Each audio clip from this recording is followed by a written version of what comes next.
mengingat kita bahwa tujuan kita bersedekah ini hanya untuk mendekatkan diri kepada Allah Subhanahu wa taala, bukan karena ada tujuan lain seperti ingin dipuji oleh orang lain. Sehingga itu yang membuat kita semangat untuk bersedekah. Misalnya begini, ketika kita melihat tetangga kita bersedekah lalu dia dipuji oleh orang lain, lalu kita merasa iri karena kita tidak mendapatkan pujian tersebut, sehingga kita berlomba-lomba untuk bersedekah tiap hari, tiap malam. Kita bersedekah tujuannya hanya ingin dipuji oleh orang lain. Maka kalau ada niat seperti itu di dalam diri kita, maka cepat-cepat harus disingkirkan, harus dibuang. Ibaratnya begini, ketika orang bersedekah namun niatnya begitu, maka pahalanya itu akan sia-sia. Ibaratnya seperti debu yang terkena dengan hujan lalu terbang entah kemana, sehingga dia akan hilang. Begitupun pahala sedekah sedekah yang diniatkan bukan untuk Allah itu, maka dia akan hilang tanpa tersisa. Jadi daripada kita bersedekah, kita berbuat amal perbuatan yang baik, namun kita tidak mendapatkan apa-apa, lebih baik kita perbaiki niat kita dari sekarang bahwa apapun itu hanya untuk Allah Subhanahu wa taala, tidak ada yang lain, hanya itu. Selanjutnya di sini saya akan menyampaikan 4 keutamaan dalam bersedekah. Yang pertama yaitu akan ditambahkan rezekinya oleh Allah Subhanahu wa taala. Nah, dalam Al-Qur'an juga sudah pernah dikatakan bahwa ketika umat Allah, ketika kita mengeluarkan sedekah atau berbuat sedekah dengan ikhlas tanpa ada ingin tujuan lain selain beribadah kepada Allah, maka Allah sudah menjanjikan kita, dia akan menambahkan berkali-kali lipat rezeki. Dia akan mengganti berkali-kali lipat rezeki yang telah kita keluarkan. Jadinya ibu bapak jangan heran kalau jangan takut untuk mengeluarkan sedekah, mengeluarkan uangnya untuk kepentingan orang lain, karena Allah sudah berjanji. Allah yang berjanji, bukan manusia lagi. Jadinya Allah yang sudah berjanji, dia akan mengganti, entah itu rezeki itu datang dari diri kita sendiri, dari orang tua, dari saudara, dari bahkan tetangga kita.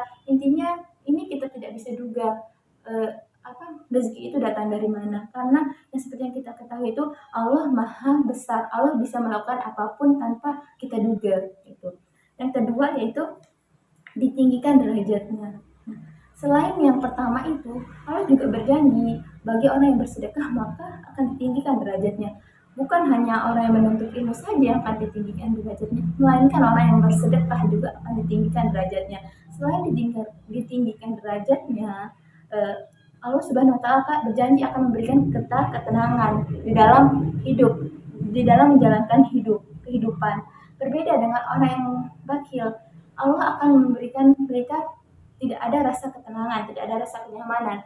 Misalnya begini, ketika orang kaya namun dia kikir, dia bakhil, dia tidak mau mengeluarkan hartanya, maka dia tidak akan diberikan nikmat sehat atau nikmat sempat, di mana nikmat sehat, nikmat sempat itu sangat berguna gitu, sangat penting. Di mana contohnya begini, nikmat sehat, banyak orang kaya memiliki harta namun tidak bisa memakan atau tidak bisa menikmati harta yang dimilikinya. Entah itu dia karena dia sakit, tidak boleh makan itu, tidak boleh makan ini, sehingga dia tidak bisa menikmati harta yang telah dimilikinya.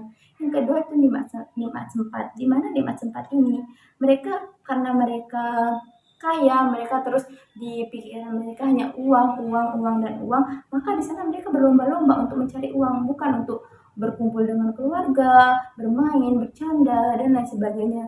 Dimana kita sebagai orang yang muslim, yang bersedekah, yang orang sederhana namun bisa menyisihkan sedikit uangnya, itu kita mempunyai kesempatan itu, sehat dan sempat, dimana kita menikmati semua hidup kita kayak gitu. Yang ketiga yaitu akan didoakan oleh malaikat. Nah, tadi sudah 2, sekarang yang ketiga itu didoakan oleh malaikat. Nah, pada pagi malaikat akan turun, 2 malaikat akan turun untuk mendoakan orang yang bersedekah dan orang yang bakhil. Di mana malaikat pertama dia akan berdoa kepada Allah. Dia bilang begini, malaikat bilang begini, ya Allah, tambahkanlah rezeki orang yang bersedekah, lipatkanlah rezeki orang yang bersedekah. Sedangkan malaikat yang kedua, dia berdoa begini, ya Allah binasakanlah orang-orang bakhil. Jadinya kita sebagai umat Islam tentu saja kita mendambakan doa malaikat yang pertama. Jadi mulai dari sekarang mungkin bisa disisihkan sedikit harta kita untuk bersedekah dan ataupun untuk membantu orang lain, tidak harus banyak, sedikit pun nggak apa-apa asalkan kita ikhlas. Itu semua kita lakukan hanya untuk ingin mendekatkan diri kepada Allah Subhanahu wa taala. Dan yang terakhir, keutamaan yang terakhir yaitu eh, sedekah jariah. Sedekah ini merupakan sedekah jariah di mana sedekah ini pahalanya tidak akan pernah terputus atau tidak pernah, walaupun orang yang bersedekah ini sudah meninggal, tapi pahalanya itu akan terus mengalir walaupun dia udah tidak bisa melakukan apa-apa. Dia sudah di dalam kubur, namun pahalanya terus menemani dia di alam kubur. Seperti dalam Al-Quran juga pernah dijelaskan bahwa 3 amalan yang tidak pernah terputus eh, apa namanya pahalanya. Yang pertama yaitu sedekah jariah, ilmu yang bermanfaat, dan yang terakhir yaitu anak soleh yang selalu mendoakan orang tuanya. Nah, yang ketiga ini termasuk ada sedekah, di mana sedekah ini itu mengalir tanpa terhenti, dia nggak putus. Yaitu misalnya begini, kenapa sedekah itu bisa terus mengalir pahalanya? Kenapa ibadah-ibadah lain itu kenapa dia bisa terhenti? Misal ibadah sholat, puasa itu dia terhenti. Kenapa? Ini alasannya kenapa sedekah itu tidak bisa dia terputus. Pertama itu misalnya kita menyumbang, kita bersedekah kepada masjid atau bangunan sekolah atau anak yatim. Misal di masjid nih kita menyumbang uang, lalu uang itu digunakan untuk membeli bahan bangunan atau dia membeli Al-Quran, lalu dia membangun masjid, dia membeli Al-Quran, lalu banyak orang yang datang beribadah ke masjid tersebut, mengaji. Di sana mereka berbuat amal kebaikan-kebaikan, lalu itu akan terus mengalir ke kita karena mereka memanfaatkan hasil sedekah kita itu dengan baik. Jadinya itu akan terus mengalir selama bangunan itu masih berdiri, Al-Quran itu masih bisa dibaca, maka terus akan mengalir pahala-pahala itu ke kita tanpa mengurangi orang yang melakukan ibadah. Jadinya misal si A, si A yang memberikan sedekah dan si B yang menerima, dua-duanya ini mendapat pahala yang sama tanpa dikurangi. Misal yang B karena udah dibagi ke A, maka dia berkurang, bukan, malahan dia sama-sama tidak tanpa mengurangi.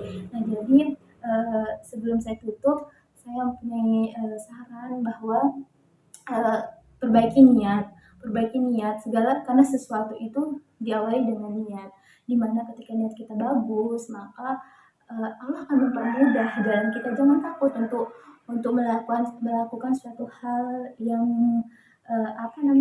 yang menurut kita bisa merugikan kita, seperti beramal atau bersedekah. Ini kan menurut kita itu merugikan karena mengurangi harta kita, namun kan sudah Allah janjikan Allah akan mengganti berlipat-lipat kali lipat gitu. Jadinya eh, sebelum itu luruskan niat, apapun itu tujuannya hanya untuk Allah Subhanahu wa taala. Allah lebih paham kita, jadi kita hanya bisa berserah diri kepada Allah Subhanahu wa taala. Mungkin hanya itu yang bisa saya sampaikan. Kalau ada kata saya yang salah itu murni dari kesalahan saya sendiri. Kalau ada kata saya yang benar itu datang dari Allah Subhanahu wa taala. Sekian, assalamualaikum warahmatullahi wabarakatuh.